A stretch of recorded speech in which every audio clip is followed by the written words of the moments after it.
James, the brother of Jesus, in his little letter. Understand this, my friends.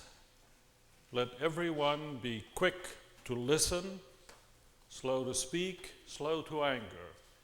God's saving justice is never served by human anger.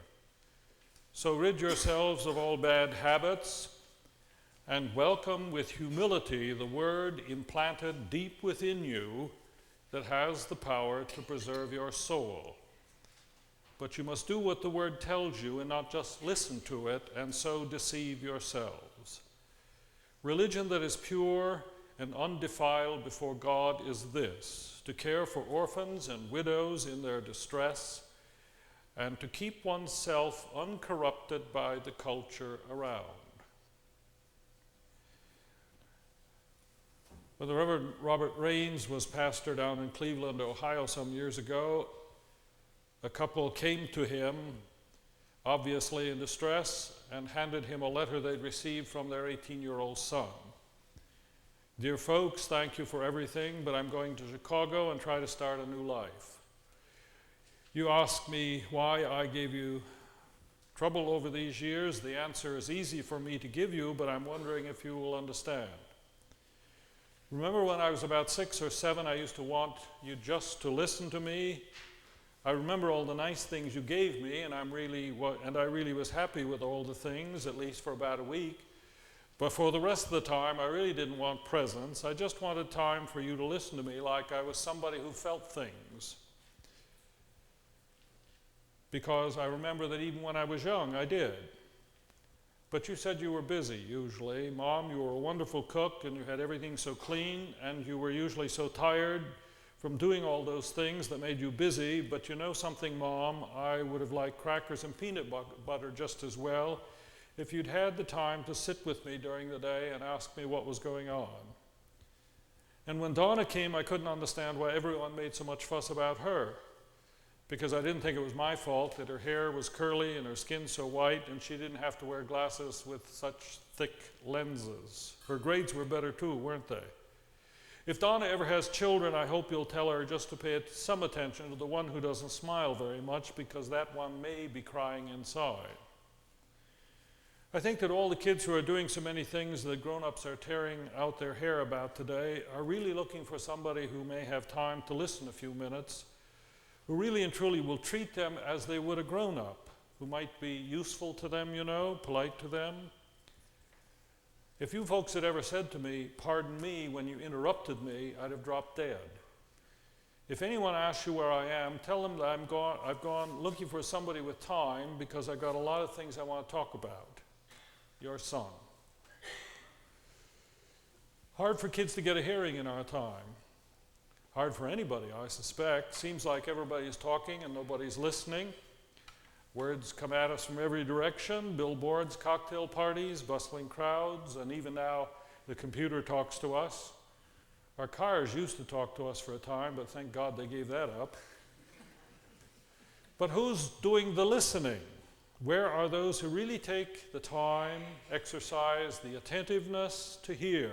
Wall Street Journal tells us that American parents spend less than 15 minutes a week in serious conversation with their kids. One boy said, "Dad and I had words this morning, but I didn't get to use mine." Why do we need someone who will listen?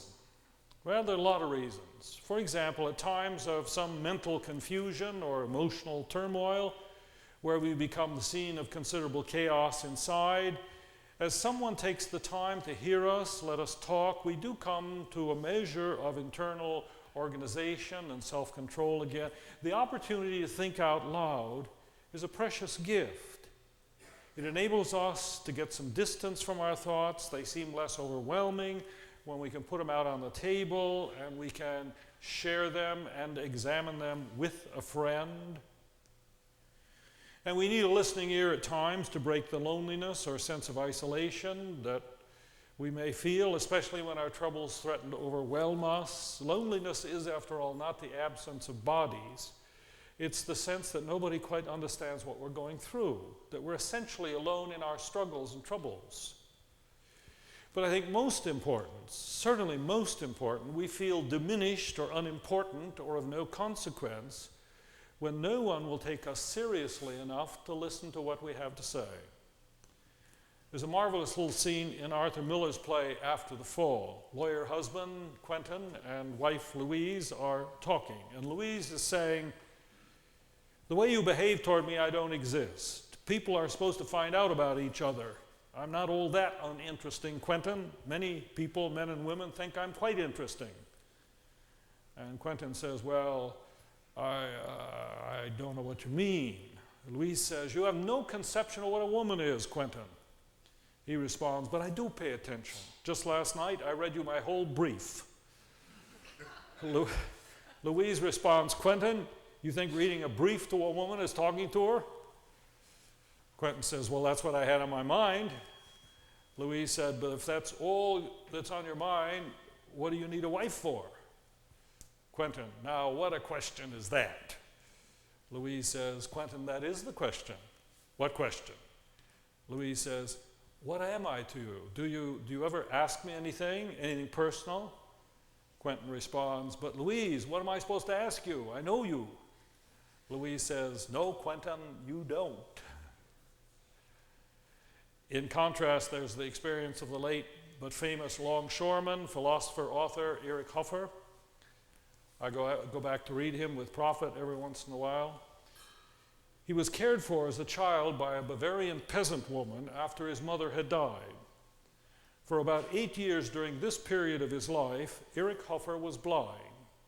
Thank God he later recovered his sight. But years later, he had this to say about the woman who had cared for him.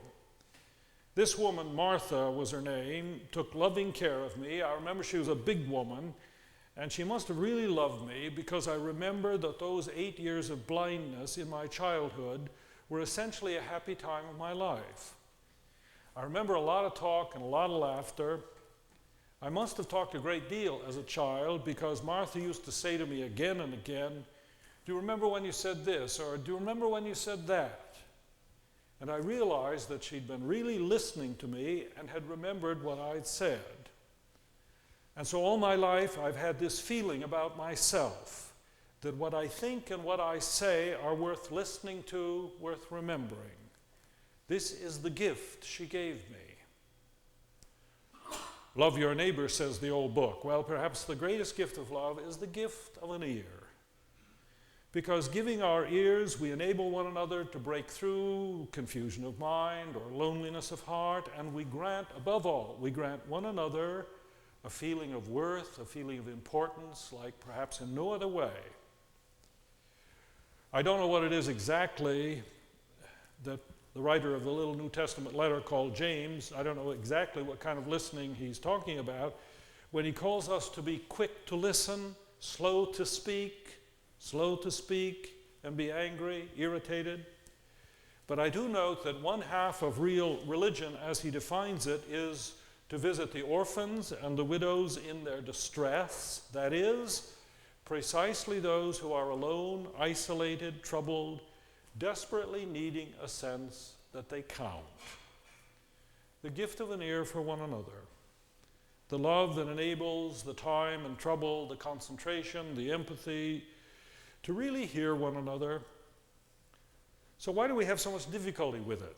We all do. Well, there are several reasons that come to mind. In the first place, it takes a lot of time. Again and again, I run into marriages, well, I don't run into them, they run into me, where there is clearly a communication problem. The partners both point to this. We don't communicate, they're quick to say. Yet when you ask about their schedules, their routine, it becomes apparent that they are seldom in settings conducive to communicating, to speaking, and above all, listening. Other things have become more important: work schedule, social obligations, care for the children. And because of preoccupation with all these good things, ironically, the marriage itself heads for the rocks. It takes sacrifice of time, not only to talk, but to listen, truly listen. And then I think it is difficult because it takes some transcendence of ourselves, our own interests, our own preoccupations, the conversation going around inside our heads. We're often too full of ourselves, our own worries and concerns, our agendas and ambitions, to even hear another human being. Wife of a corporate executive tells how she hates the parties she has to attend with her husband. When I go to one, I'm turned off by the level of conversation. Everybody chattering away at each other, nobody really listening to what the other is saying. Everybody just talks right by one another. So it does take time, and it takes some transcendence of ourselves, and it does finally, I think, take trust. Why is it that parents often do not want to listen to their adolescent children? They're afraid of what they might hear if they do listen. Why is it that we do not listen to one another, to the spouse or the friend? We're afraid to let the other person be who they are. We're afraid of a contrary opinion we might hear. We're afraid of what we might learn that we don't want to learn. We're afraid of the pain we may be led to share. We can't really listen unless we can trust that whatever we hear is not the end of the world, that the process is good, that we too have something to learn about ourselves and life. Learn that God is with us in the sharing of pain and joy of the spouse, the child, the friend. Which I think is why the capacity and willingness to listen to one another finally rests in our willingness to listen to our God, to be present to Him, because it's there that we do find the wisdom to better order our days, the trust to truly care about one another, and the confidence that enables us to risk hearing what we need to hear. Have you ever heard God speak? I guess bin Laden has. There's a rabbi in Brooklyn that says he has. I've met some people in institutions who insist they have. I mean, don't you find it interesting? If we talk to God, we're considered very religious. If He talks to us, we're considered crazy.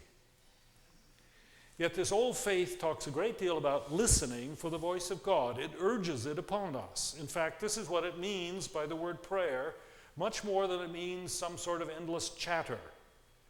Quiet, waiting, listening for words inside to sort themselves out, for intuitions to take shape and form and rise to the surface, for a sense of affirmation and direction to emerge. Because we have to contend with a whole lot of other voices, do we not? Pressing in upon us, pressing us to be this, to do that, the voices of peers and crowd, the voices of the powerful and the proud, the voices of protesters, the voices of polls. Listen, of course, if you will, but just remember they're not the voice of God. Crossfire, people who never listen, at least when I watch, they just shoot salvos at each other. Daniel Boorstin once said that the longer the pause, the more illuminating the thought that will follow. But long pauses just don't make very good television, do they? Albert Einstein, when he lived on the Princeton campus, was invited to a professional association there. They had hounded him for a long time to come and speak to them. And so finally he said, I'll come. And in the course of the meeting, they introduced the well-known Albert Einstein. He got up to the podium, stood there, looked at him for a long time, and he said, you know, I really don't have anything to say. Everybody looked kind of blank. He got down, walked out of the place, and they finally all got up and left. 2 weeks later, the president of the association got a phone call. It went like this. This is Albert Einstein. I've thought of something.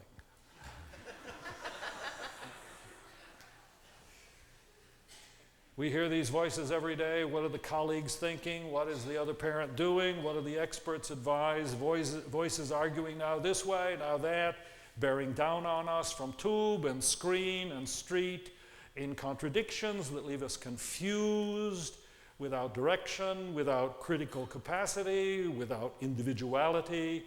This is a hard die in which to know often what to think. But let us at least struggle to truly make up our own mind.